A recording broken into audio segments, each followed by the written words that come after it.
রাসূল যখন এই তাওহীদের উপরে সবাইকে ঐক্যবদ্ধ করলেন, সমাজ পাল্টে গেল।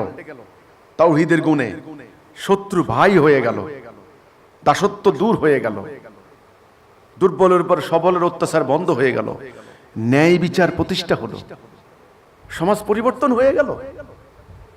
এবং রাসূল যেই জাতি তৈরি করলেন, উম্মতে মুহাম্মদী, তারা যোদ্ধা, কোমরে তলোয়ার, হাতে বল্লম, আরবের সবচাইতে দুর্ধর্ষ ঘোড়াগুলি দাবড়িয়ে তারা মরুভূমির বুক চিরে আকাশে ধুলা উড়িয়ে তারা রোমান পারস্যদের বিরুদ্ধে যুদ্ধে অবতীর্ণ হয়ে গেল। কি প্রচন্ড গতি সৃষ্টি হয়ে গেল, কি ডায়নামিজম সৃষ্টি হয়ে গেল। আরবরা ছিল স্থবির, রাসূলের আদর্শ তারা হয়ে গেল গতিশীল। তারা কাপুরুষ ছিল, হয়ে গেল দুর্ধর্ষ যোদ্ধা। তারা ছিল বিশৃঙ্খল, তারা ডিসিপ্লিন হয়ে গেল। এই যে পরিবর্তন হয়ে গেল, পরিবর্তন আনলো ব্যক্তির মধ্যে, সমাজের মধ্যে, জাতির মধ্যে, রাষ্ট্রের মধ্যে। সেই পরিবর্তনটা আনলো কিসে?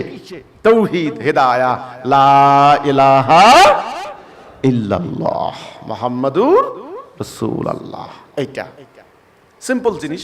এই 5 দফার উপরে রাসূলুল্লাহ ঐক্যবদ্ধ করলেন। ঐক্যবদ্ধ হও, নেতার আদেশ শুনো, নেতার আদেশ মানো, হিজরত করো আর জিহাদ করো।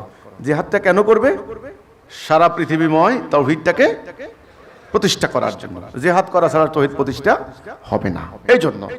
আর মুমিনের সংজ্ঞার মধ্যে জিহাদ দেওয়া আছে। কাজেই এই 5 দফা এবং এই তাওহীদ, সালাত, যাকাত, হজ, সাওম, এর বাহিরে ছিল না। এত তাফসীর ছিল না, এত ব্যাখ্যা ছিল না, এত মাদ্রাসা ছিল না, কিচ্ছু ছিল না। ওনারা ছিলেন মুমিন মুজাহিদ। জাতি একটা। জাতি কয়টা? একটা। ইমাম কয়জন? একজন। কর্মসূচি কয়টা? একটা। 5 দফা কর্মসূচি। প্রত্যেকটা উম্মতের জীবনের লক্ষ্য কি ছিল? পৃথিবীময় আল্লাহ 70 দিন প্রতিষ্ঠা হলে কি হবে? মানবতা প্রতিষ্ঠা হবে, সাম্য প্রতিষ্ঠা হবে।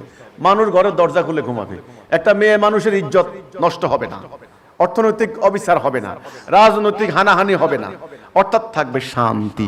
ওই যে ইবলিসের চ্যালেঞ্জ দেওয়া হয়েছিল, যেটা আল্লাহর সঙ্গে ইবলিসের চ্যালেঞ্জে আল্লাহ বিজয় লাভ করবেন। এই হচ্ছে আকীদা। এই ছাড়া কোনো কিছু দিয়ে শান্তি আসবে না।